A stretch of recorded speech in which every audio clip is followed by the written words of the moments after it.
आखिर कई दिन संघर्ष करने के बाद वो खबर आ ही गई जिसका इंतजार था। उसकी खुशी भी आप देख पा रहे हैं, पूरे देश भर में जश्न मनाया गया। लेकिन इस जश्न के बाद क्या?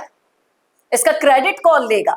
बड़े बड़े चेहरे इन युवा प्रदर्शनकारियों के साथ जुड़े थे, लेकिन क्या इस्तीफा देना ही एक पहली मांग पूरा होना ही इस प्रदर्शन का अंत है, या फिर होगी नई शुरुआत? चलिए करते हैं इस मुद्दे पर चर्चा। नमस्कार, संवाद पर आपका स्वागत है। मैं हूं चेतना शर्मा। आपके साथ बातचीत करने के लिए मेरे साथ मौजूद है हमारे editor in chief Varun Bhansali जी।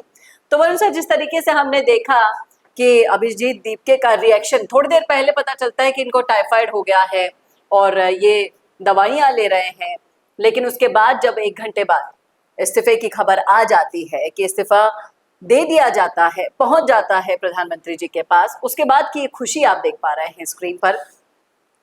और मुझे लगता है कि पूरा देश में जितने भी युवा इस प्रोटेस्ट के समर्थन में थे, वो अभी सिर्फ जश्न में डूबे हुए हैं। उसके बाद का क्या? उस 3 मांगों में से बाकी 2 मांगों का क्या? क्या ये प्रदर्शन अभी खत्म हो जाएगा, या फिर ये एक शुरुआत है? इस्तीफा देने की जो लाइन लगने वाली है वो लंबी होने वाली है, क्या कहना है? देखिए, इसे बहुत बड़े बड़े तरीकों से देखा जा रहा है और हम भी इसे जिन जिन तरीकों से देखा जा रहा है उन तरीकों से समझने की कोशिश करेंगे। सबसे पहला तो लोग ये पूछ रहे हैं कि इस इस्तीफे के बाद और इस प्रदर्शन को खत्म होने के बाद सीजेपी पार्टी क्या करेगी। तो सबसे पहले तो ये समझना चाहिए कि ये प्रोटेस्ट केवल सीजेपी पार्टी का नहीं था। अगर तो ये प्रोटेस्ट केवल सीजेपी का होता तो क्या अभिजीत दीपके के अनशन करने से, पहली बात तो वो 2 दिन से ज्यादा अनशन कर नहीं पाए, उनके करने से क्या इतने लोग जमा होते? नहीं। सोनम वांगचुक की वजह से पहली बात तो इतने लोग जमा हुए। सबसे पहले प्रदर्शन वहां से शुरू हुआ, तब भी कोई बहुत बड़ी तादाद नहीं थी। उसके बाद जब पुलिस उन्हें ले गई और जिस तरीके से ले गई, उसने और ज्यादा इग्नाइट किया उसको और ज्यादा भीड़ बढ़ी। तब भी शायद इतना माहौल नहीं बिगड़ता, लेकिन फिर जब पुलिस ने लाठीचार्ज किया, जेंजी को मार पड़ी, उसके बाद ये तादाद डबल ट्रिपल हो गई। और जब इस बात को बहुत तरीके से वोकल किया गया कि आखिर ऐसी भी क्या जिद है, जब 4-5 लोग सड़कों पर हैं तो इस्तीफा क्यों नहीं दे रहे, इस बात को कहीं ना कहीं और ज्यादा वोकल किया गया और जेंजी जो है वो पूरा का पूरा इसमें उमड़ पड़ा। ये वजह थी। तो ये पहली बात तो सारा क्रेडिट सीजेपी को जाता नहीं। दूसरी बात ये, आपको यहां पर एक ट्रेंड देखना पड़ेगा। ट्रेंड क्या देखना पड़ेगा? ट्रेंड और ट्रेट दोनों देखने पड़ेंगे। अरविंद केजरीवाल जब अन्ना के आंदोलन से निकले थे तो उनके साथ बहुत लोग थे और उन्होंने फिर धीरे धीरे जो लोग आगे बढ़ते देखे, प्रशांत भूषण को आगे बढ़ता देखा, उन्हें हटा दिया। कुमार विश्वास को आगे बढ़ते देखा, उन्हें हटा दिया। और लोगों को आगे बढ़ते देखा, उन्हें हटा दिया। राघव चड्ढा को आगे बढ़ते देखा, उन्हें तंग करना शुरू किया, फिर वो खुद चले गए। जो कुछ भी हुआ वो लोग हटाते चले गए और कमजोर होते चले गए। उन्होंने वो किया चीफ मिनिस्टर बनने के बाद। अभिजीत दीपके ने 2 दिन वो अनशन पे रह नहीं पाए और उसमें ही अपनी टीम को तोड़ना शुरू कर दिया। विजेता दहिया को उन्होंने तोड़ दिया, ये कहते हुए कि तुम बर्गर खा रहे थे और तुम वायरल हो गए। अरे भाई, कचौरियां तो आप भी खा रहे थे। खैर, तो इससे समझ में आता है ये कितना लंबा चल सकते हैं। और जो लोग कहते हैं कि भाई नेपाल बन जाएंगे, ये हो जाएगा, वो हो जाएगा, तो नेपाल इसलिए नहीं बना जा सकता क्योंकि आपका नेतृत्व वैसा नहीं है और भारत उतना छोटा नहीं है। ये सारी बातें। लेकिन सोशल मीडिया पर यह भी चर्चा चल रही है कि इस प्रोटेस्ट के बाद देश को एक नेता मिल गया है, और वो नेता है कौन? उसका नाम आप भी जान रहे हैं, हम देख पा रहे हैं स्क्रीन पर। देखिए, मैं अभिजीत दीपके के बारे में ही ये बात आपको कह रहा हूँ कि अगर वो नेता होते तो पहले तो अपने प्रदर्शन के इनिशियल 3 साथियों में से एक को नहीं निकालते, और वो भी उस वजह से जो वो खुद कर रहे हैं। दूसरी बात, जो 2 दिन अनशन कर नहीं पाया, उल्टियां करने लग गया, टाइफाइड होने लग गया, सब कुछ होने लग गया, और क्या वो क्रेडिबिलिटी अन्ना हजारे वाली, सोनम वांगचुक वाली है। और सबसे बड़ी बात ये कि जब लोग देख चुके कि अन्ना को कैसे धोखा देके केजरीवाल ने अपनी सियासत मजबूत की, बार बार वहां पर ये प्रण लेके कि मैं कभी राजनीति नहीं करूंगा, राजनीति भी की, फिर कहा मैं कभी वैगनार नहीं छोड़ूंगा, वैगनार भी छोड़ी, कभी बड़े घर में नहीं आऊंगा, बड़े घर में भी गए, कभी ये लंबा बड़ा बड़ा टी शर्ट शर्ट पहनना नहीं छोड़ूंगा, वो भी किया, कभी प्लेन में नहीं जाऊंगा, वो भी किया। तो लोगों को पूरी तरह से समझ में आया हुआ है कि धोखेबाजी की प्रक्रिया है, और यहां तो वो पहले से शुरू हो गई।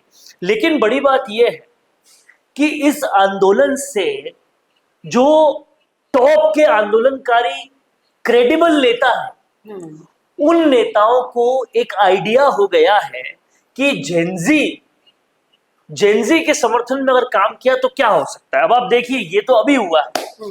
राजस्थान के हनुमान बेनीवाल हैं, जो कि छात्रों के लिए लगभग 70 से ज्यादा दिनों तक उन्होंने धरना दिया था, और उसका फिर हुआ ये कि एसआई भर्ती का धरना एक बार तो इस तरह से हो गया था कि वो रद्द होगी ही नहीं, लेकिन फिर हुई रद्द, और छात्रों के लिए उन्होंने काम किया। फिर वो हनुमान बेनीवाल ही थे जिन्होंने ये देखा कि अभी तक यूनिवर्सिटी ने छात्र संघ चुनाव करा नहीं रही, छात्र नेता जो बनना चाहते हैं उनके लिए कोई स्पेस है नहीं, तो आरएलपी में ज्यादा से ज्यादा छात्र नेता बनाए। तो युवाओं के लिए काम करना तो उन्होंने पहले से शुरू कर दिया था।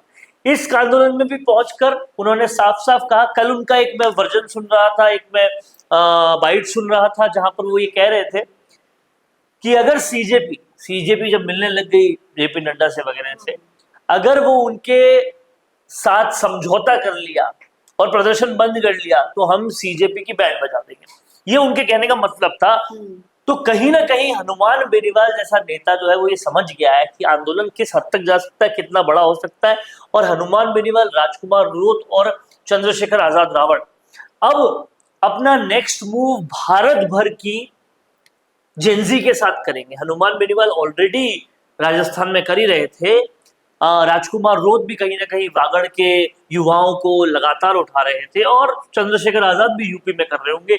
अब ये भारत भर की जेनजी का समर्थन करेंगे और कहीं ना कहीं और ज्यादा बड़े होंगे, क्योंकि इनके पास सालों की क्रेडिबिलिटी है। लोगों को पता है कि ये संसद में कैसे मुद्दे उठाते हैं। एक हनुमान बेनीवाल कई कांग्रेसियों पर, भाजपाइयों पर जो राजस्थान के हैं उन पर भारी पड़ते हैं, उनकी बात का वजन होता है। तो कहीं ना कहीं इस आंदोलन से ऐसे नेताओं को ज्यादा फायदा होगा जो आंदोलन तो कर रहे थे लेकिन उनको स्केल नहीं समझ में आ रही थी। अब उनको स्केल समझ में आ जाएगी कि क्या हो सकता है, कैसे हो सकता है। आपको याद होगा कि हनुमान बेनीवाल ने खुद एसआई भर्ती रद्द के मामले में कहा था कि दिल्ली मार्च करेंगे, किया नहीं। लेकिन वो एसआई भर्ती केवल राजस्थान का मुद्दा था। अगर वो किसी दिल्ली के मुद्दे को लेकर या पूरे भारत के मुद्दे को लेकर दिल्ली मार्च कर दे तो ऐसा कुछ पहले भी हो सकता था। पर हनुमान बेनीवाल को तब शायद आइडिया नहीं था कि इतना बड़ा हो सकता है। अब इन सब लोगों को आइडिया मिल गया है, और भारत के ऐसे कई नेताओं को आइडिया मिल गया है जिनके पास क्रेडिबिलिटी है, लेकिन अनुभव की कमी और ज्यादा अपेक्षाएं, लोगों को नहीं बढ़ने देना, उन्हें निकाल देना, इन सब चीजों की वजह से जो कि ट्रेड दिखने लग गए। सीजेपी का कोई बहुत ज्यादा बड़ा भविष्य दिखता नहीं है। और अब जब धर्मेंद्र प्रधान ने रिजाइन कर दिया, इसके बाद क्या करेगी सीजेपी, कितना करेगी सीजेपी? आप ये बताइए कि बेनीवाल ने भी ये पूछा कि ये तो सिर्फ रिजाइन दिया गया है, इसे एक्सेप्ट किया गया है कि नहीं, ये भी एक बहुत बड़ा सवाल है। इसके बाद ये सिर्फ प्रोटेस्ट को ठंडा करने का एक स्टंट क्या ये हो सकता है? देखिए, जब ये रिजाइन हुआ उसके बाद अब देखिए कि पूरी तरह से एक मीटिंग हुई। मीटिंग जो हुई वो सीजेपी के लोगों के साथ हुई। उन्होंने कहा कि ये सब लिखित में चाहिए कि रेजिग्नेशन एक्सेप्ट भी किया जाएगा, जिनको स्वास्थ्य में बहुत दिक्कत हुई या जिनकी जो नहीं रहे उनके परिवारों को 1 करोड़ का मुआवजा दिया जाएगा। ये सब शर्तें रखी गई है और सुनने में आ रहा है कि शर्तों को मान भी लिया गया है। तो लिखित में उन चीजों को लिया जाएगा, वो तो बात है, बिना लिखित में लिए धरना खत्म नहीं करेंगे।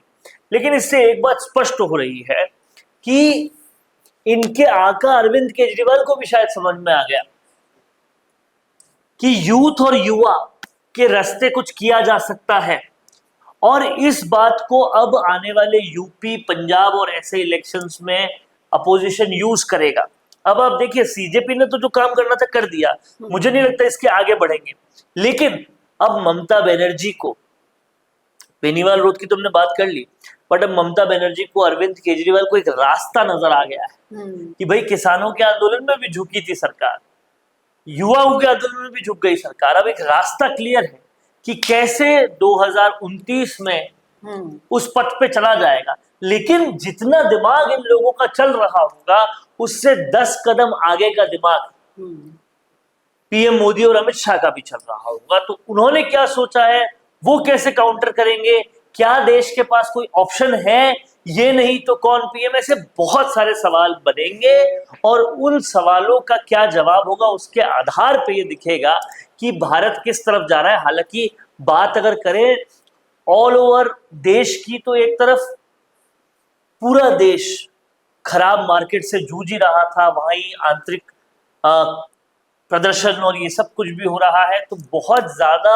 आर्थिक स्थिति पे भी इसका फर्क पड़ता है। लेकिन और देने वाले तो क्रेडिट राहुल गांधी को भी दे रहे हैं इसका कि उन्होंने भी लड़ाई लड़ी। लेकिन उस समय बेनीवाल का ये कहना है कि अगर ये काम पहले ही शांति से हो जाता तो एक सप्ताह खराब नहीं होता। महीने भर वेट किया कि आंदोलन कहाँ जाता है और फिर लगा कि कहीं जा रहा है तो राहुल गांधी आए। महीने भर इंतजार क्यों किया? अगर सपोर्ट पे थे तो पहले आ जाते, जब लगा कि लाखों लोग आ गए तब आप जा रहे हो, ये कैसा सपोर्ट है? तो कहीं ना कहीं ये सवाल तो तमाम सारे नेताओं पे बनते हैं जो बाद में पहुंचे, और कहीं ना कहीं ये सवाल जारी रहेंगे।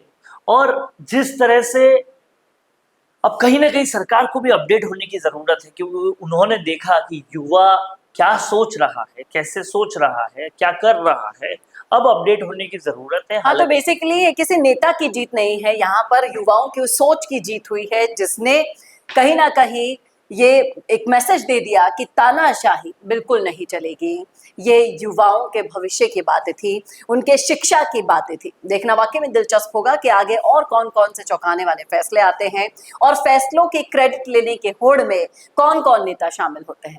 लेकिन आप जरूर बताइएगा आप किसको देंगे क्रेडिट, लिखिएगा राय कमेंट बॉक्स में। कैसा लगा वीडियो बताना ना भूलेगा, और ऐसे वीडियोस के लिए देखते रहिए संवाद भारत का, भारत के लिए। नमस्कार दोस्तों, अगर आप भी रियल एस्टेट में काम करते हैं तो हम आपके लिए लेकर आए हैं गुड न्यूज। आजकल के डिजिटल जमाने के अंदर आपकी प्रॉपर्टी का अच्छा वीडियो कंटेंट होना बहुत जरूरी है। तो हम यानी मिशी मीडिया सॉल्यूशंस आपको प्रोवाइड करवाते हैं एक हाई क्वालिटी कंटेंट वीडियो, जिसके अंदर हम प्रॉपर्टी से जुड़े हुए आसपास की प्राइम लोकेशन और उसकी कनेक्टिविटी को अच्छे से दिखाते हैं। कस्टमर आपकी वीडियो को सिर्फ देखे ही नहीं, आपको कांटेक्ट भी करे, जिससे कि आपकी डील क्लोज होने की पॉसिबिलिटीज बढ़ जाती है। तो कांटेक्ट करो आज ही स्क्रीन पर दिए गए नंबर्स पर